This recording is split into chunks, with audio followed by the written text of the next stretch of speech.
What's going on, everyone? So, the NBA has officially implemented this upcoming season the end of quarter, heaves, the half court heaves.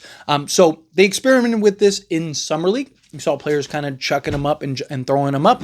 This is something that now will be officially implemented into the NBA. Now, it's only into quarter heaves. So, like, if a player just, like, shoots from half court, right? Like, because Steph, Trey, like, guys like that can just light them up from, half court. It's not like, oh, well, those won't count unless they make it, right? Like, so now, if the misses happen, so, Steph, you see do it all the time. He's, like, one of the ones that makes it regularly, right? But now, if he takes that shot and he makes it, it'll count toward them. If he misses it, then it'll count towards a miss for the team. So it won't affect Steph Curry and his percentages and things like that, or any player, period. I'm just using Steph as an example. And I love this implementation. I think that this is great. Now, obviously, that shot isn't like a huge regular shot. Now, it might change because of this rule, but even then, like, it's not a shot that people are going to make regularly. Right? It's not something that you're one out of every 100 attempts, unless, again, you're Steph or like Trey or something like that, usually go in. But what it means now is for more excitement. And it means that, like, those shots could be the difference. Right? You're down one and you throw the half court heave and you make it. Now you're up two. Where in most cases, players would just kind of, inbound the ball and just let it go. Now it's like inbound the ball, throw it the length of the court. You got guys like Jokic that literally can throw it from net to net.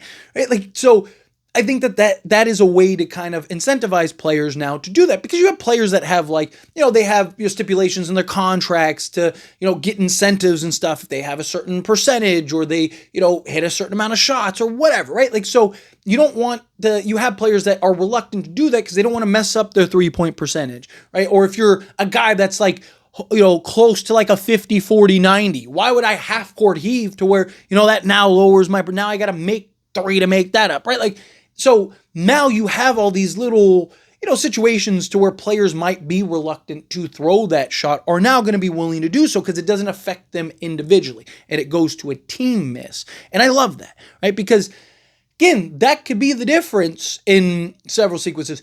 Also, I'm curious if now teams will kind of, maybe make the substitution or adjustment right at like the end of quarters, right, or the end of the half, where you might have Steph sitting out, but like you're gonna inbound the ball, right, and just let it out, right? The guy hits the shot or makes a free throw, and you go to the inbound and you just see them kind of drop it at the guy's feet. Clock expires, right?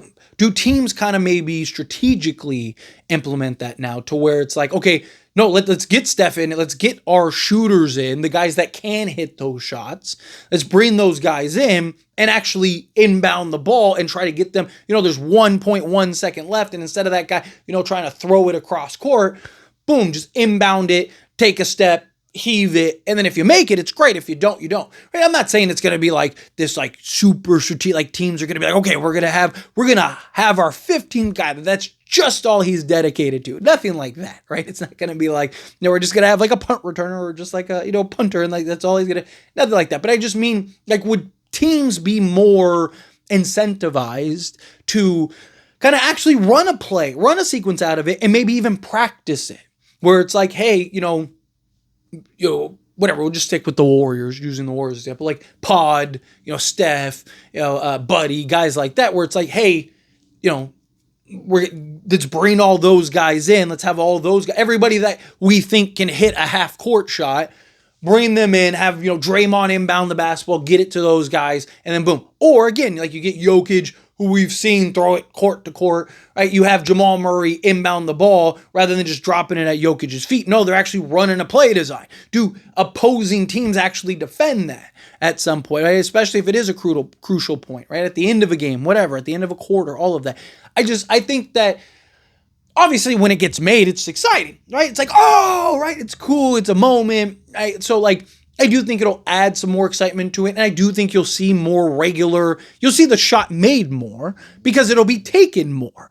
Right now, you see it, a couple times a season, if that, right? And it's because, it's only being shot a couple times. There's only a couple guys that are really willing to do that, right? But now I think you'll have players that are more excited, like, hey, yeah, like, dude, like, I love doing this, right? Like, are more willing to do the heave and stuff, guys that are willing to just kind of throw it up. And again, it gives you the, just get it at the rim, throw it at the rim, right? Like, because you never know, you might actually make it, right? Like, point three, just tap it towards the rim, right? Like, because if you make it, then, it's good. So, to me, I think that this is one of those rule changes, those rule adjustments that I think really I think will benefit teams. I think it'll change games, not like regularly, but again, like I said, if you're down, whatever, if you're down 7 and a 3 happened, or you're down 3 and you hit that half-court heat, now the game's tied, or like I mentioned earlier, you're down 1 or 2,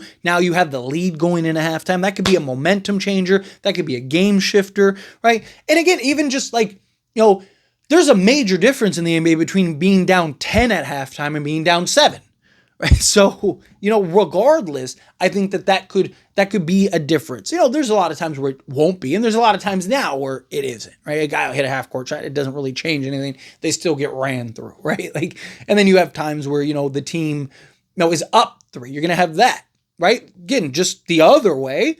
Big difference between being up 1 and being up 4. Big difference between being up 3 and being up 6, being up 7 and up 10.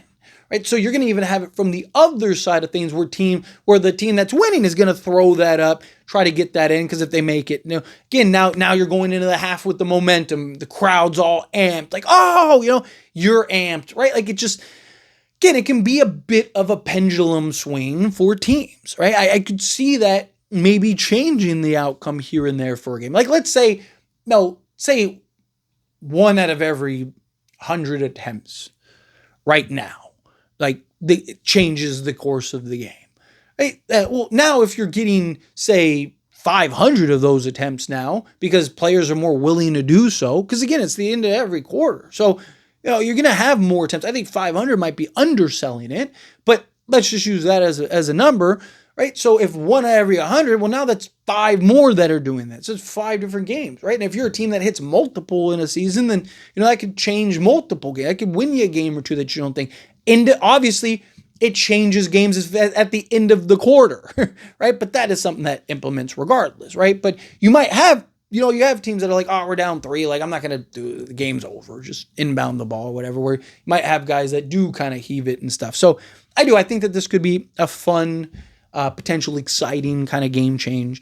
And I don't think it's anything that's like, oh, now teams are going to be scheming and plotting. Like, I don't think it's anything crazy, but I do think it's something that could, add a layer of excitement to the league. But anyway, as always, this is a discussion. Pass a question on you. Let me know your thoughts and opinions down in the comments. That being said, if you haven't liked this video, hit that like button. Helps me out. We enjoy these types of videos, and I truly appreciate it. Not subscribe channel, hit that subscribe button. Turn on the bell notifications. Appreciate y'all. See you in the next one. Thank you.